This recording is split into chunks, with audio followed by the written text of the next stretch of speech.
वल्लभ राजकीय महाविद्यालय मंडी के पत्रकारिता एवं जनसंचार विभागाध्यक्ष व एनसीसी भारतीय वायु सेना विंग मंडी के flight commander flying officer doctor Chamanlal क्रांति सिंह ने रिवाल्सर के unity public senior secondary school के 2 दिवसीय वार्षिक पारितोषिक वितरण समारोह के दूसरे दिन में बतौर मुख्य अतिथि शिरकत की। फ्लाइंग ऑफिसर डॉक्टर चमन ने unity public senior secondary school के सैकड़ों विद्यार्थियों को संबोधित करते हुए कहा कि एकता व अनुशासन से देश में सर्वश्रेष्ठ नागरिक व भविष्य के नेता तैयार होंगे। समाज का उत्थान समाज में शिक्षा की प्रगति पर निर्भर करता है। ज्ञान मानव जीवन का आधार है। देश व दुनिया में रिवाल्सर बौद्ध, हिंदू व सिख धर्म की त्रिवेणी के रूप में जाना जाता है। रिवाल्सर नालंद विश्वविद्यालय के आचार्य रिपोचे पद्म संभव लोमस ऋषि व गुरु गोविंद सिंह की तपोस्थली व कर्मभूमि रही है। रिवाल्सर पूरी दुनिया को मानवता, भाईचारे, शांति, करुणा, सत्य, अहिंसा, त्याग व वीरता का संदेश देता है। रिवाल्सर पूरी दुनिया के अंदर, पूरे साउथ एशिया में 3 धर्मों की त्रिवेणी के रूप में जाना जाता है और आपके स्कूल का नाम भी यूनिटी है और हमारा ध्येय वाक्य है यूनिटी एंड डिसिप्लिन, अनुशासन, एकता और अनुशासन। हम जिस ध्येय वाक्य के ऊपर काम करते हैं वो यूनिटी एंड डिसिप्लिन है। जब आप में यूनिटी होगी, जब आप में अनुशासन होगा, ये देश बहुत ताकतवर, बहुत शक्तिशाली होगा। और मैं अपने नन्हे मुन्ने वीर बहादुर बालकों से यह आह्वान करूंगा और सबसे यह आह्वान करूंगा कि अपनी रीढ़ की हड्डी सीधी रखेंगे आप। चेस्ट अप, चिन अप, लुक फ्रंट, सामने देखना है, ऊंचा देखना है और अपने ऊंचे सपने देखने हैं। जब मैं आपकी तरह छोटा बालक था, छोटा बच्चा था, आसमान में उड़ने की सोचता था।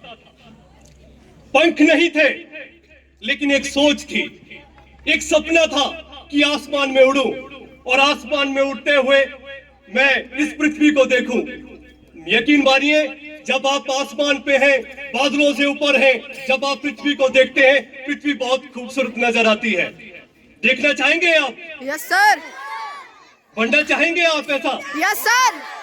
फाइटर प्लेन उड़ाओगे? Yes sir.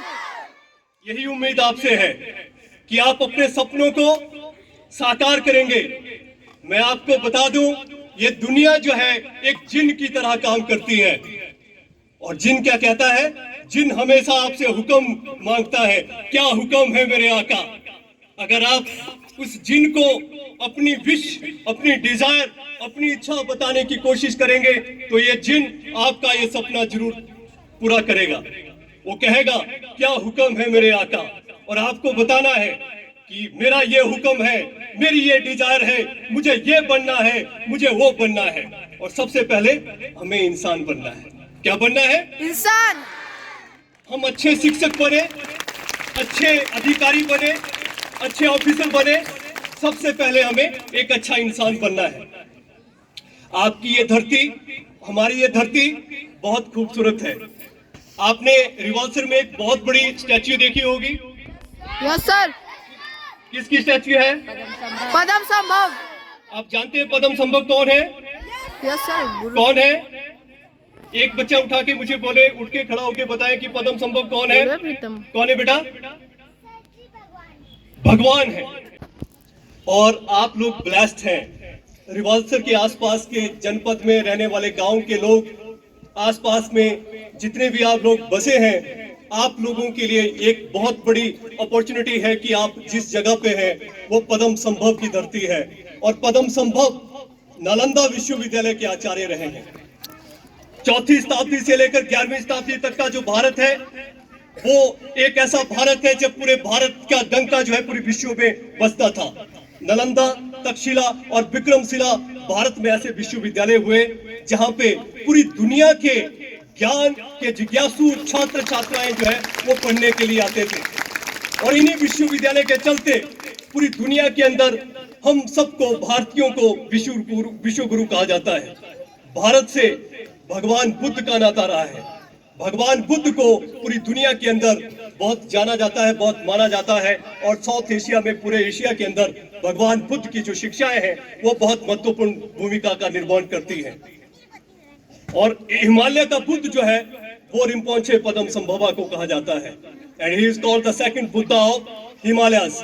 तिब्बत से लेकर J&K से लेकर अरुणाचल प्रदेश तक, ईटानगर तक, इंडोनेशिया तक, ये जो प्रतिमा आप देख रहे हैं, रिम्पोंचे पदम संभवा, आचार्य पदम संभवा का डंका बजता है। आचार्य पदम संभवा भगवान बुद्ध और बोधिसत्व का सबसे बड़ा प्रतीक चिन्ह बन के उभरते हैं। इनकी एक छोटी सी कहानी आपको बताता हूं, समय है थोड़ा सा शेयर करूंगा आपके साथ। Yes sir. रिम्पोंचे पदम संभव आपके रिवाल्सर से बहुत बड़ा नाता है।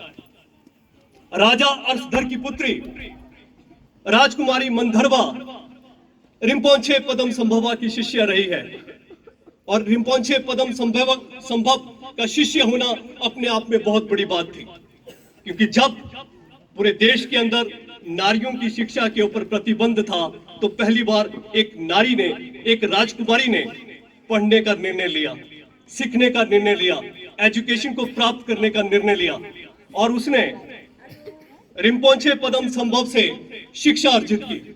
आपका फैसला के लिए मंडी से रूपलाल कौंडल की रिपोर्ट।